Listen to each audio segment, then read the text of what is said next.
Hello, protocols, packets, and programs. Let's solve a time-traveling Appsec calculus problem. If we are at the halfway point of 2024 and a SQL injection departs from the past 20 years ago and a secure design departs for the future, what year does the last SQL injection CVE arrive?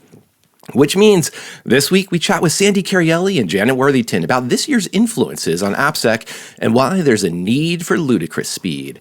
Check your math and stay tuned for Application Security Weekly. This is a Security Weekly production for security professionals by security professionals. Please visit securityweekly.com/subscribe to subscribe to all the shows on our network. It's the show to learn the latest tools and techniques to understand DevOps, applications, and the cloud.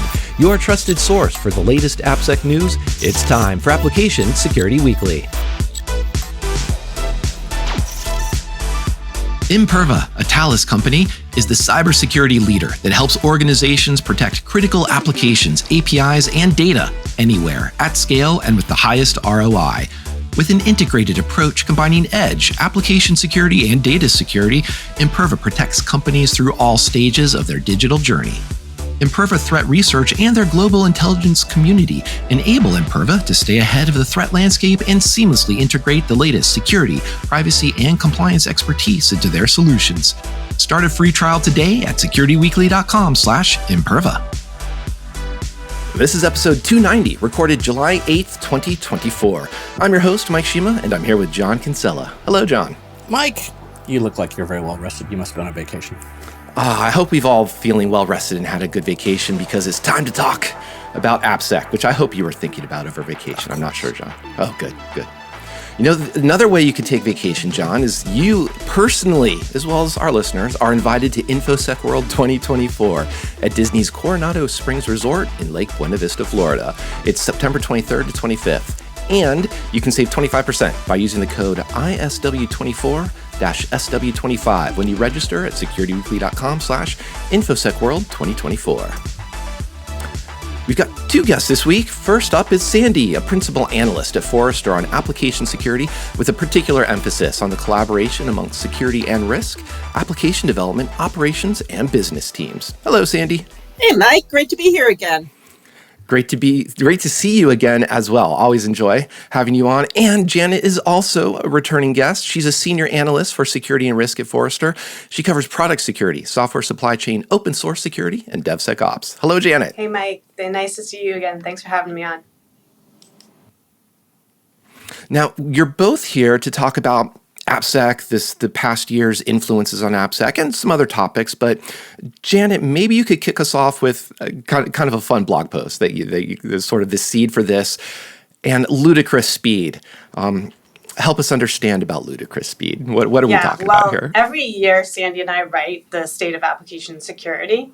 And this year, I think one thing that we noticed was just how the pace that security folks need to be on in order to keep up with development. And so development has always, I'd say in the past 5 years has really picked up the number of releases that they can do with the cloud, with DevOps, with, the ability to use open source.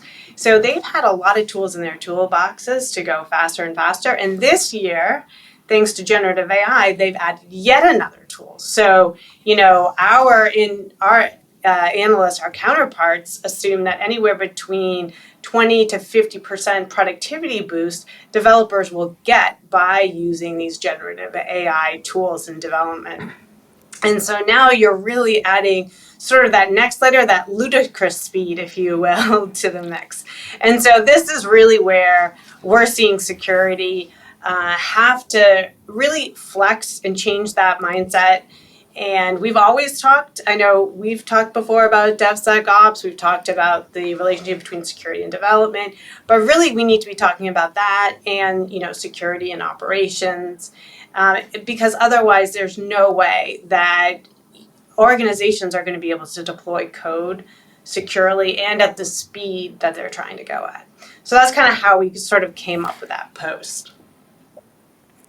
And it's also it's a great nod to Spaceballs, and so I appreciate that. And to riff on that topic as you're describing this, I feel like I'm surrounded by AppSec tools, and but all these tools, as you're saying, we need faster development. We need to fix faster. But and one of your lines in that blog post is we should be better at this by now, because you mentioned cross-site scripting, SQL injection, and now you're introducing generative AI, bots. These are things that are out there, but they're perhaps not necessarily new. I'm curious, as you've seen this, it sounds like a call to action for developers to fix things faster. What's the AppSec side of this equation? Do we have to find things faster? What's AppSec doing here besides maybe not writing code? Yeah, so I think some of the, like you pointed out, some of the influences that we're actually seeing with this year is, how people are approaching security. And, I think we've seen the government actually trying to sort of take up the mantle for a lot of this. And last year, really started a heavy push about the security of the software that you're writing and that you're delivering. Sandy has, even before I got to Forrester, was always talking about securing what you sell and why that is so important. And I think security's job in all of this is to say, hey, look, right, you guys want to go faster. You want to use all these new cool tools. You don't know how secure they are, for example. And we know that the government is putting a lot of pressure on us. How do we marry that all together? And I think as security folks, the fact that we are seeing this pressure from the government is actually great. It's actually international. It's not just the US. The secure by design principles that came out in 2023 was 17 international agencies altogether. And I think it's our job to say, hey, look, we have all this momentum, we have the backing from the government. How do we really start implementing some of this within our organization? Really, how do we start having that security culture? And as we all know, that was one of the things that Microsoft was found lacking when the cybersecurity board reviewed their one of their incidents that happened. And so I think now is security's time to say, wait a minute, we have these headwinds. If we haven't done DevSecOps already, we've really got to start doing it. If we haven't done secure by design, we really need to start doing it. And how do we use what we've got to kind of generate that momentum? I definitely want to, I don't want to lose the momentum on the secure design pledge, but I want to talk about the building part too, like who's involved here, because you did mention generative AI, LLM, and has there been a trend so far of people, AppSec developers, using that generative AI to help with writing the code, say it faster, more secure, fixing vulns? How is that particular promise evolving so far that you've seen? Yeah, so I'll start and then Sandy, I'll let you jump in. Sure. We call them Turing bots at Forrester. One our colleagues that came up with the term to say any AI assistant that's helping you write software. What we're really seeing, there's a lot of studies out there on generative AI, and the code that it writes for you or helps you write. It's great. You're super productive. You write a lot of it. You write it quickly, but it's not necessarily secure. In fact, multiple studies have said anywhere from like 40% of the programs that this writes will contain a security defect that could be leveraged. And I think what is even more telling was the Cornell study that was done on this, where it wasn't just that, hey, these bots are trained on the code, a bunch of open source code that, could be secure, may not be secure, and, writes buggy code. Hey, we all write buggy code. It was the fact that developers who were using these tools were more likely to assume that code was secure. And when in fact it wasn't. And the problem with that means they're not going to be doing security testing. They're not going to be doing another check over as they should be on, what these generative AI tools have written. And so I think it's helping developers go faster. It itself is creating security issues because, based on what it's trained on, it's not trained on 100% secure code. And then the overconfidence that it gives people, I think is scary as an application security person thinking, wait a minute, what is this new thing we've introduced into the organization? Yeah, and what I'll add to that, this pattern should sound really familiar to your listeners, Mike. Because if we go back in time 10 years, the assumption was, oh, it's open source. Everyone's looking at it. It must be more secure. And of course, we learned pretty, I would say, eventfully that that's not always the case. And this is no different. You sort of go into it sometimes with the assumption of, oh, this smart bot generated this code, therefore it's secure.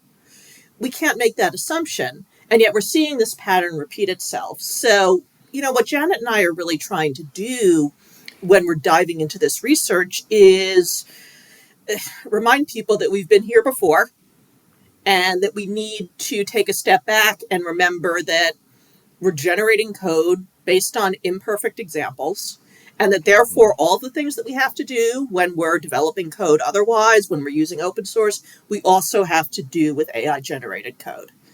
Now, the good news with this is that in some of the research that I've done and some of the research that Janet has done, yes, we're using Turing bots to generate code, but we're starting to also see various generative AI tools that are helping to either help with analysis or help with defense.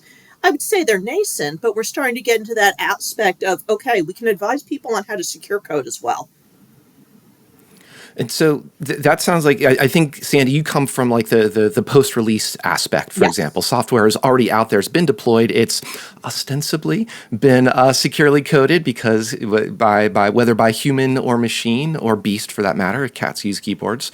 But, I think one of the things I try to get away from in these conversations is, again, just dipping too much in the past about the SQL injection, cross-site scripting, and what are the more interesting vulns that do sneak out there that might not be so easy to just, let's say we need to throw more of those Appsec tools at it. And here, business logic comes to mind.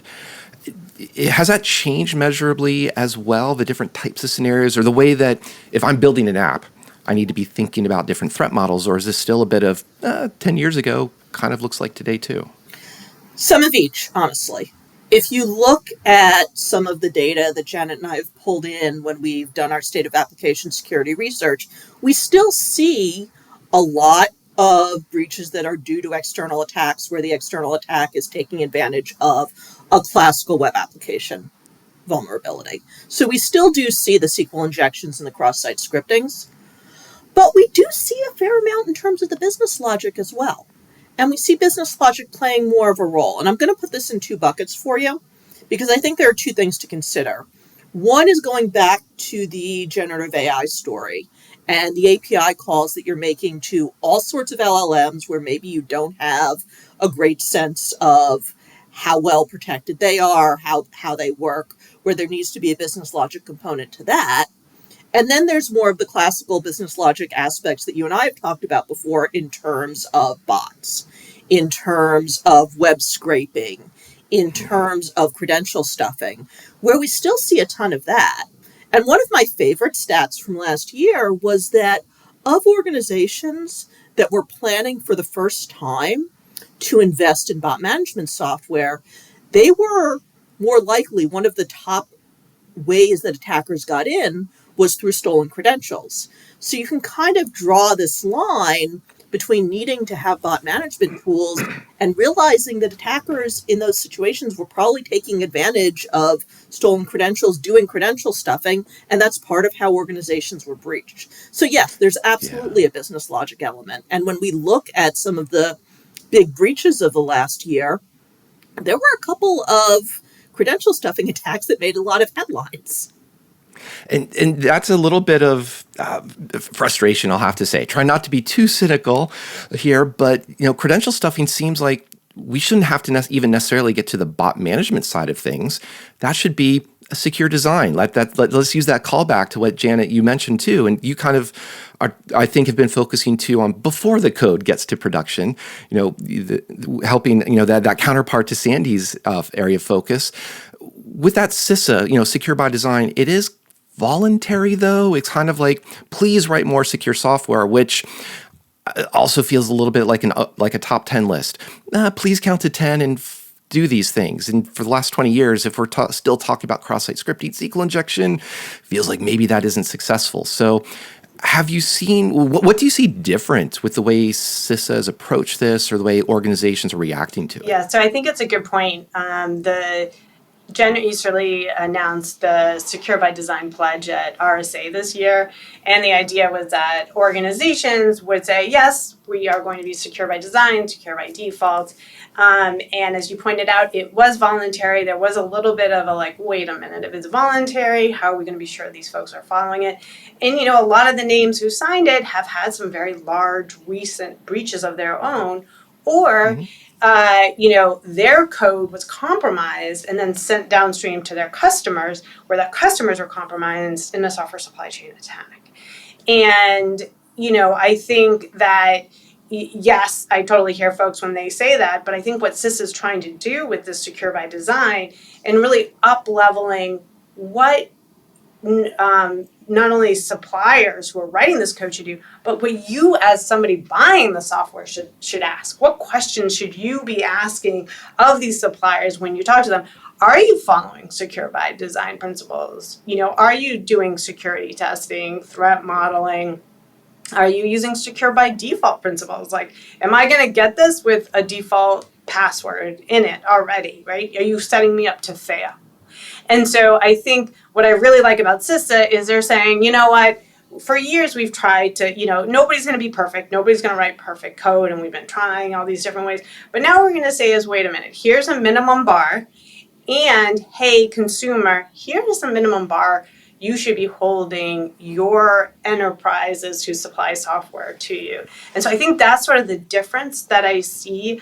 And we're actually seeing on our side, our clients are starting to ask their suppliers, hey, we want to understand what you're doing for your secure software development, and even asking for a software bill of materials, which I know it could be a whole other conversation in itself, but it's an artifact that enterprises can use, federal agencies can use to say, hey, what's in what I'm getting? What's in this software? And sort of go from there. So I definitely think what CISA is doing is very helpful. They're trying to get folks to kind of move in that direction, kind of like trying to, turn a large tanker. But I think it's adding more to the mix when you're saying, hey, when you're buying this, you should be asking about it. Do you guys have a sense? One of the things we've been sort of bantering around probably over the last 6 months here is like, 6 months from now, I'll go and look at something. Do you have a sense of how long we're going to have to wait before we see results of some of the stuff that CISA is doing, like the secure pledge? Is that something we'll be able to see within 6 months or a year, 18 months? When does that become? It's a good question. I mean, you think about the time frames on all of these things, and there's such a long tail, John. Even if you look at the tail of fixes and how long it takes organizations to fix major vulnerabilities, I don't know that this is any different. One of the things too, kind of along that theme, is Janet, you mentioned SBOMs, kind of maybe even anticipating, reading my mind where I was going, because one of the things that worries me is that if we're setting this up, are you asking our suppliers, are you following a secure design? Are you doing secure defaults? And you gave some very good examples, but my worry comes from, here we now have another spreadsheet, another checklist. Like, do you have a SOC 2? Do you have this? Do you have that? And kind of managing our suppliers, our vendors by spreadsheet really is fraught with peril. Are SBOMs going to be a way that can help that? Is that part of that? Is there a better solution with SBOMs that's going to introduce in the sense of machine generated, machine readable, so humans don't become mind-numbingly brain dead from having to go through these exercises? Yeah, I think SBOMs is a piece of it. I think when we think about product security, there are many components to it. To your point. But I think, when suppliers can actually list on their websites, here are the things we are doing. And we are seeing vendors do that. We actually, ourselves, when we do our wave where we're measuring different vendors, we ask the vendors, give show us, give us evidence, publicly facing, about how you are doing these things. So I think that kind of starts to embed into the nature of sort of a security culture, which, I know Microsoft kind of recently came out and said, hey, we're doing a security culture now that the cyber review board sort of, gave them a little knock on what they were doing. And hey, as part of it, we're going to do all these things and put some responsibility on the executives, which that's how things actually change. But I think what we're seeing though is a software bill of materials. We're not saying you necessarily have to put on your website that anybody can go and grab it, but can you have it readily available? So if a customer comes along or a prospect comes along and says, I just want to know what I'm getting, that it's something that you can make available to them securely, of course, and then they can then take that software bill of materials and analyze it if they want to.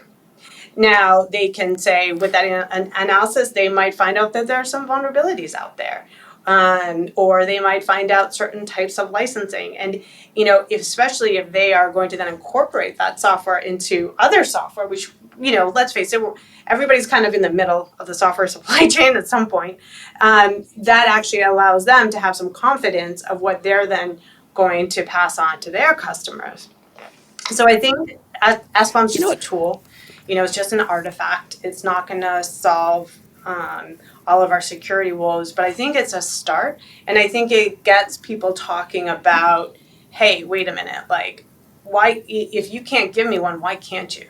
And then that's a whole conversation in itself. Like, maybe we don't have the tools to do it. Maybe it's not something we're thinking about, but that alone is definitely telling. You know what? Something about the way you described that, Janet, it feels a little bit like the shared responsibility model that cloud providers and others are sort of using, I would say, for now. And I in this particular case, I'm not sold on the shared responsibility model. I think there's some ways it's legitimate, right? But I think at the same time, some people will go, oh, that's shared responsibility. That's your share. And I think this is sort of a good example of that. Here's my SBOM. Go and tell me if I have any vulnerabilities. I'd be curious again to see what percentage of customers actually have the capability to consume those and use them in the future, or to be able to make that. But it feels a little bit like, why isn't the software? I mean, as a software, I'm not a publisher, whatever you call me nowadays, but as running teams that are developing software, I want to have that SBOM so we can quickly figure out, is there a vulnerability in package? Do we have this? Is this thing installed? Is that version? So from an internal point of view, it makes huge sense to me. But like but providing that to an end customer and saying, hey, I could see it as a form of validation that I don't. But if someone's going, oh, by the way, you've got a vulnerability there, that sounds bad to me. You're right.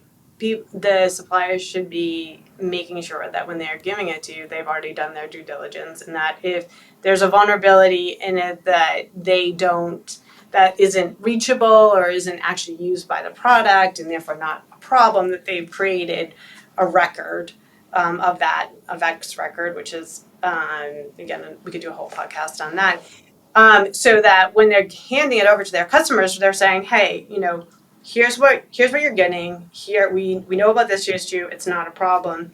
But I think to your point, really one of the great things about SBOMs is that when a new vulnerability is disclosed, how quickly can you get to the fact that you internally are using it? For example, you're securing what you sell. You're looking, hey, my application is using it here, here, and here. But also, as somebody who has software installed, you want to immediately know which vendors of mine are impacted. I mean, you may not, when Log4j came out, there were a lot of folks, they would look at who they had procured software from, and they'd be like, hey, does your software have Log4j in it? Because they purchased a .NET application from them.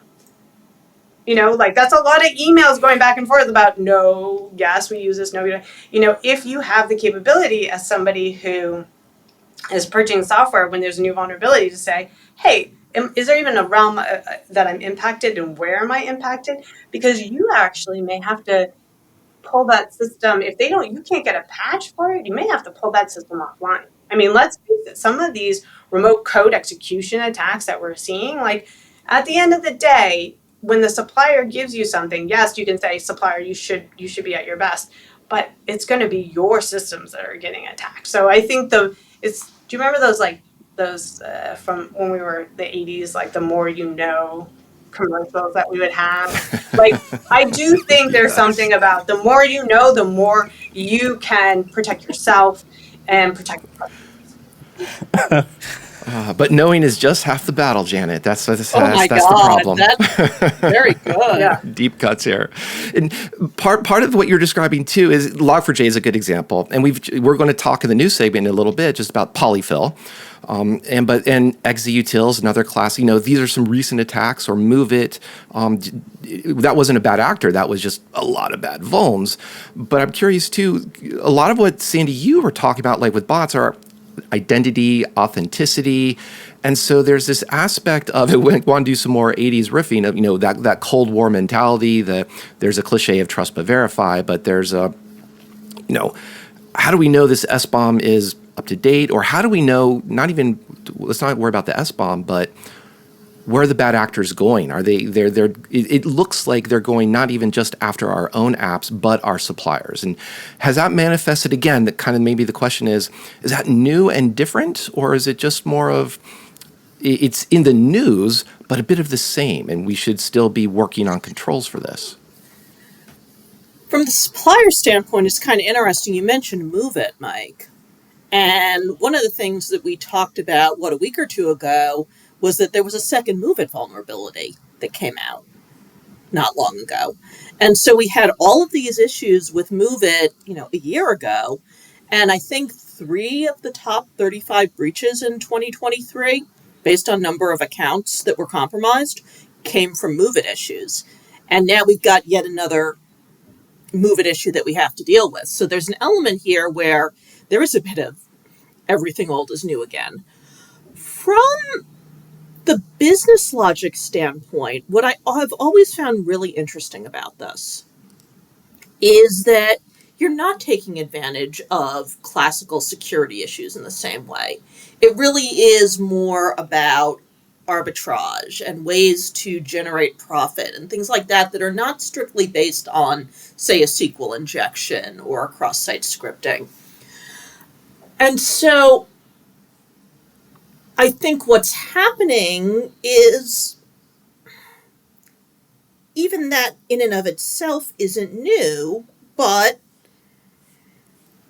going back to what we started with in terms of ludicrous speed, it becomes easier and faster to find those differences, find those approaches, find those ways in, attempt to take advantage, attempt to find some way to generate profit off of a scraping or a credential stuffing or a hoarding or a scalping or something like that. What I find I think what you're getting to is, how can this app be compromised to benefit me as the attacker? Right. When my motivation is money, I have even potentially my own team and my own Jira and ticketing system that I'm financing here. So I don't want just the resume padding of my own CVEs. I want to have, as you said, that arbitrage. I want to have something. Not new. Something I mean, this is the digital equivalent of, in the 1980s, walking to the stadium for the baseball game and seeing the guys on the street that are trying to sell you scalp tickets. This is not new. It's just going at ludicrous speed. No, fair point. And I think too, there's and that to me sounds like coming back around to secure by design. How can we design this to either go beyond even the idea of rate limit, just the idea, how can we model tickets so, Ticketmaster has their, regenerating barcodes, for example. There are different things that they're attempting here. And maybe as we try to wind down and look to the future, do you see secure design, and I'm going to put this in maybe scare quotes or just, something there, because it's a bit vague just as I describe it there. Where is that being taught? Where is that being referenced? Because even CISA's secure by design has some good points to it, but it's still relatively high level. So what does, maybe even the better question is, what does secure design even mean? I can I don't know. start. Yeah, Janet, maybe you can. So, We'll volunteer I you to take the actually- first stab at the easy question. I think the nice thing about Secure by Design is it is so easy to understand. Like, it's not a very lengthy document in terms of some of the complicated documents. NIST has a I didn't heavy want one, to say right? anything about NIST. They're very good documents, but It's okay, I will. you need like a lawyer and somebody else to help you read it. But it's very easy to understand. And one of the things that I really like about it is that it brings up threat modeling early on. And Sandy, I know, is she'll go in more into threat modeling, but I think what you guys were just talking about, one of the things you can think about is like, when you think about these business logic attacks and you think about all these things, one way that these development teams and security teams working together, so DevSec, Appsec, can find out and explore these things and try to understand what do we have to worry about is during threat modeling. And I think that's a really important piece. And I know, Sandy, you've been doing a lot of research on that in particular. Yeah, I mean, you took the words right out of my mouth there, and I've spoken with a number of people about this. But when you think about threat modeling, you're not just modeling the traditional software vulnerabilities and security issues. You're thinking about how can people take advantage of this, and that includes the business logic. So it requires you to expand your mind, as it were. Part of let's see. You mentioned Move It, we mentioned Move It. Yeah. Move It earlier. Ostensibly, Move It is legacy code, right? It's 20, maybe 30 years old. At one point, I'm sure it was threat modeled. But as we've seen, there's some vulns that come out of it. So how does our conversation change when we say, well, we do have to deal with Move It, or we're developing or curating legacy code like Move It, versus we get to start off fresh tomorrow with John unleashing his team to write some new code fresh in a cloud native manner today? Yeah, I can take that one because I think that's where the protection side comes in. You can do a lot with new code, with currently maintained code on the pre-release side, but you're always going to have legacy. And therefore, from a threat modeling standpoint, considering the role of legacy code becomes important, considering the additional controls and management that you need around that, legacy code is important. And that may mean some additional tooling, some additional post-deployment tooling, whether it's your web application firewall, your API security, your bot management, your posture management tooling, to make sure that you're adding that extra layer where maybe it's not easy to, go back and fix and update it. But that's why Janet and I continue to do this stuff. Well, and that's where let's kind of wrap before we have to end. Let's do look to the future, because I've been waiting just to ask this, Janet. When are you going to get to Plaid? Is that what's in store for next year? Plaid, I can't wait till we get to Plaid. I think things are moving so fast. I'm starting to see Plaid.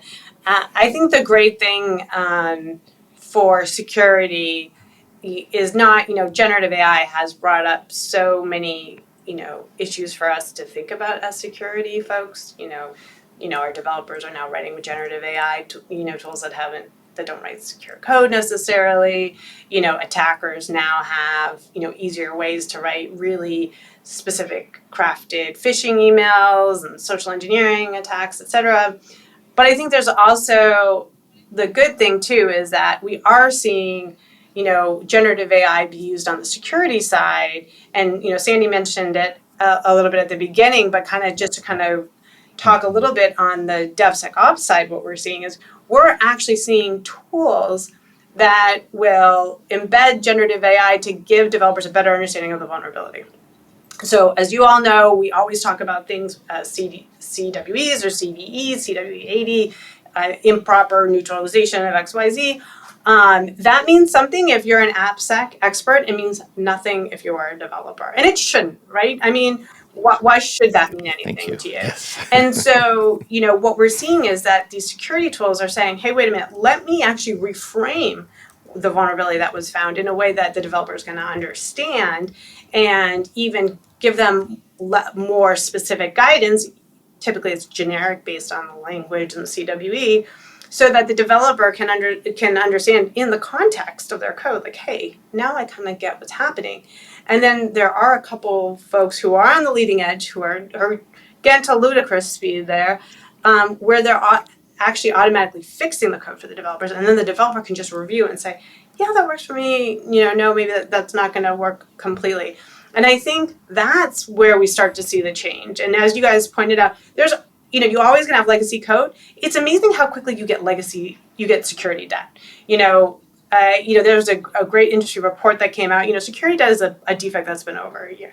All these organizations have security debt in it, and it's very quickly, even for a new product, to get security debt if you are not building in preventative techniques in there. And one of those prevention techniques is, hey, as soon as it's introduced, you've got a tool that finds it and fixes it for you. That, to me, is how we start seeing Plaid.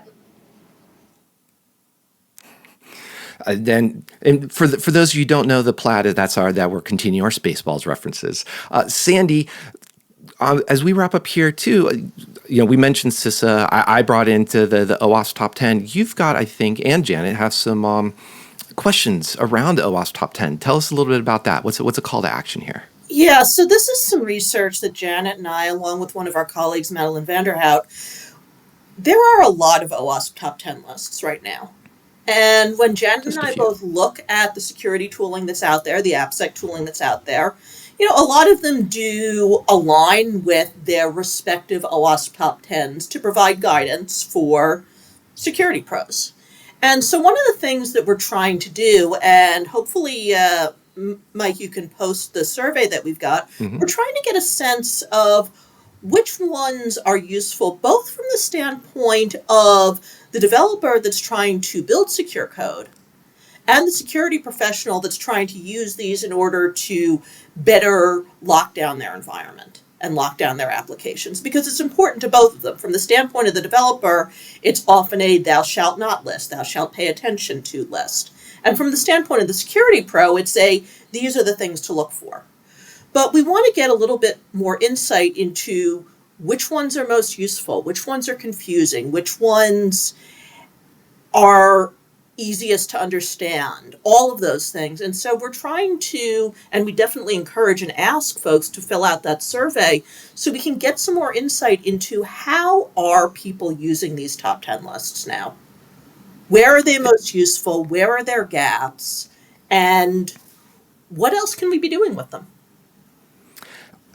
I'm going to be. John and I are definitely going to be filling that out. You can tell I'm stumbling over my words over excitement here. So we're definitely going to look forward to that. Yes, we will post that in the show notes for this episode, and absolutely have both of you back to talk about that.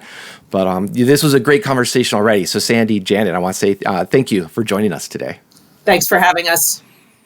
Also, of course, have to give the shout out to Mel Brooks for giving us Spaceballs. Shout out to John for joining this week, and everybody who's been listening.